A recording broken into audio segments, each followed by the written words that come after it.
ब्रह्मोस 1 या ब्रह्मोस 2 हाइपरसोनिक हथियार छोड़ो, भारत तक पहुंचने वाला है एकमात्र वो बेजोड़ हथियार जो हाइपरसोनिक मिसाइल तक को कर सकता है खत्म। दुनिया में ये हथियार पाने वाला पहला देश बनेगा भारत। इतिहास का सबसे खूंखार लड़ाका जल्द आ रहा है भारत। दोस्तों, रूस यूक्रेन युद्ध परमाणु युद्ध में तब्दील होता नजर आ रहा है और अब खबर है कि पुतिन ने अपने मित्र देश बेलारूस में परमाणु मिसाइलें भेजना शुरू कर दी है। वहीं खबर ये भी है कि पुतिन अब यूक्रेन पर हाइपरसोनिक मिसाइलें भी फायर कर सकते हैं और इन्हें रूस ने पहले ही एक्टिव कर दिया है।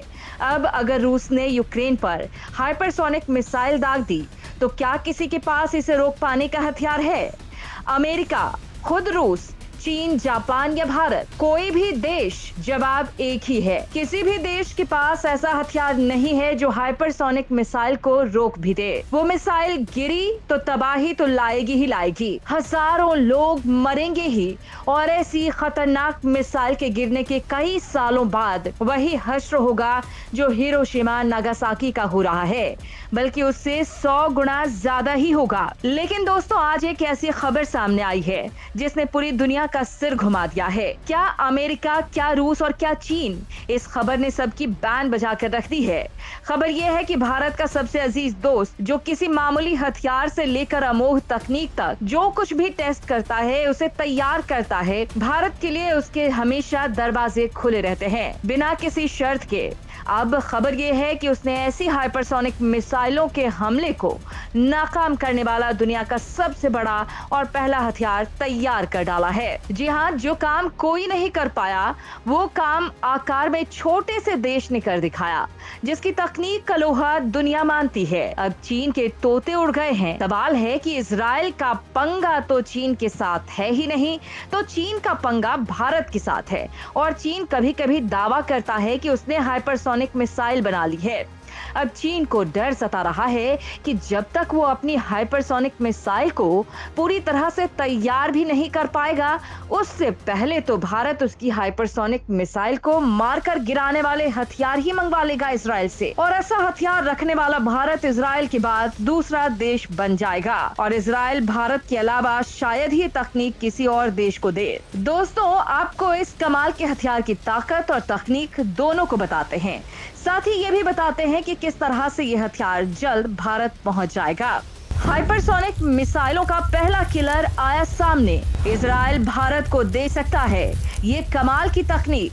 दोस्तों, पीएम मोदी के अमेरिका जाते ही एक और बड़ी गुड न्यूज आई है। भारत के अजीज दोस्त इजराइल ने दुनिया के सामने पहली बार अपनी हाइपरसोनिक इंटरसेप्टर को दिखाया है। सबसे अहम और खास बात यह है कि इजराइल का ये इंटरसेप्टर किसी भी देश की हाइपरसोनिक मिसाइल को मारकर गिरा सकता है।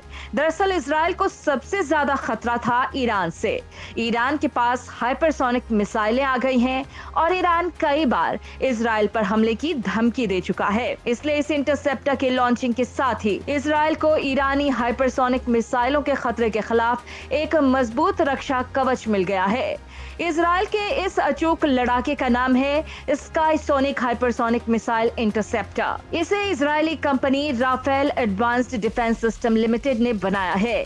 आपको बता दें कि राफेल एडवांस्ड ने ही आयरन डोम, डेविड स्लिंग, स्पाइडर, ड्रोन डोम, स्काई स्पॉटर जैसे शक्तिशाली एयर डिफेंस सिस्टम का निर्माण किया है। भारतीय थल सेना की Spike anti tank guided missile, Samsung remote control weapon station, Iron Beam high energy laser weapon system जैसे हथियारों को बनाना है। यानी इस कंपनी के बनाए अधिकतर हथियार भारत पहले ही इस्तेमाल कर रहा है और अब दावा किया जा रहा है कि जल्द ही स्काईसोनिक हाइपरसोनिक मिसाइल इंटरसेप्टर भारत को ऑफर हो सकता है। आपको बता दें कि इजराइल के राफेल एडवांस्ड डिफेंस सिस्टम्स ने पेरिस एयर शो में अपनी स्काईसोनिक हाइपरसोनिक इंटरसेप्टर मिसाइल को पहली बार दुनिया के सामने पेश किया था। इसका मकसद रूस के डर से एयर डिफेंस सिस्टम खरीदने की होड़ में जुटे यूरोपीय देशों से अधिक अपने बाकी हथियारों के लिए कॉन्ट्रैक्ट हासिल करना था। आपको बता दें कि स्काईसोनिक का निर्माण पिछले कई वर्षों से हो रहा है और अभी तक इसका परीक्षण नहीं किया गया है। इसके बावजूद इजरायली कंपनी का दावा है कि उसने स्काईसोनिक का निर्माण कर लिया है। ये सिस्टम हिल टू किल तकनीक का उपयोग करता है। खुद अमेरिका भी इस हथियार को देखकर दंग हो गया है। अमेरिका ने इस बारे में सकारात्मक प्रतिक्रिया भी दी है। बहुत कम लोगों को पता होगा कि इजराइल के आयरन डोम डिफेंस सिस्टम के निर्माण में अमेरिका का भी बहुत सारा पैसा लगा हुआ है। कंपनी ने अपने बयान में कहा है कि हाइपरसोनिक खतरों के खिलाफ सफल बचाव के लिए यह हथियार पर्याप्त है। ये न केवल उनकी रफ्तार का पता लगाएगा बल्कि उन्हें रोकेगा भी और नष्ट भी करेगा।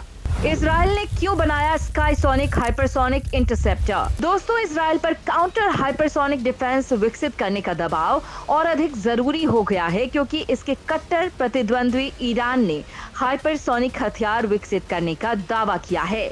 इसी महीने ईरान ने सार्वजनिक रूप से अपनी पहली हाइपरसोनिक मिसाइल फतेह या फारसी में ओपनर मिसाइल का खुलासा किया था। ईरानी सरकारी मीडिया ने दिखाया था कि एक बैलिस्टिक मिसाइल की बॉडी पर री एंट्री व्हीकल को माउंट किए हुए दिखाया गया था। ईरानी मीडिया ने यह भी दावा किया था कि फतेह 15 मैक की गति तक यात्रा कर सकता है और इसकी रेंज 1400 किलोमीटर है। ये मिसाइल ठोस ईंधन का इस्तेमाल करती है। हालांकि ईरान के दावों पर दुनिया भर के देशों को संदेह है। ईरान शुरू से ही प्रचार के उद्देश्य से अपनी सैनिक क्षमताओं को बढ़ा चढ़ाकर पेश करता रहा है। मौजूदा हाइपरसोनिक तकनीक 5-6 मैक तक उड़ान भरने वाले डिजाइनों का समर्थन करती है। ऐसे में ईरान का मैक 15 का दावा सही प्रतीत नहीं होता है। इसके अलावा ईरान की तुलना में अधिक संसाधनों और विशेषज्ञता वाले चीन, रूस और अमेरिका जैसे स्थापित हाइपरसोनिक टेक्नोलॉजी का इस्तेमाल करने वाले देशों ने अपने हाइपरसोनिक हथियार कार्यक्रमों में कई कठिनाइयों का सामना किया है, जो ईरान के दावे पर अधिक संदेह पैदा करता है। इसके बावजूद इजराइल कोई चांस नहीं ले रहा है। अपने स्काईसोनिक हाइपरसोनिक मिसाइल इंटरसेप्टर के अलावा इजराइल लेजर के उपयोग सहित वैकल्पिक मिसाइल रक्षा प्रणालियों में भी निवेश कर रहा है। रक्षा विशेषज्ञों का कहना है कि भारत के पास अगर ये हथियार आ जाता है तो भारत आसानी से चीन की किसी भी मिसाइल को रोक सकता है और चीन ने ऐसा किया तो भारत उसके प्रभाव को रोक पाएगा, लेकिन चीन भारत की मिसाइलों के हमले को नहीं रोक पाएगा। इसलिए ये अकेला हथियार चीन को बर्बाद कर सकता है। खैर दोस्तों, इस बारे में आपका क्या कुछ कहना है? कमेंट में लिखकर जरूर बताइएगा।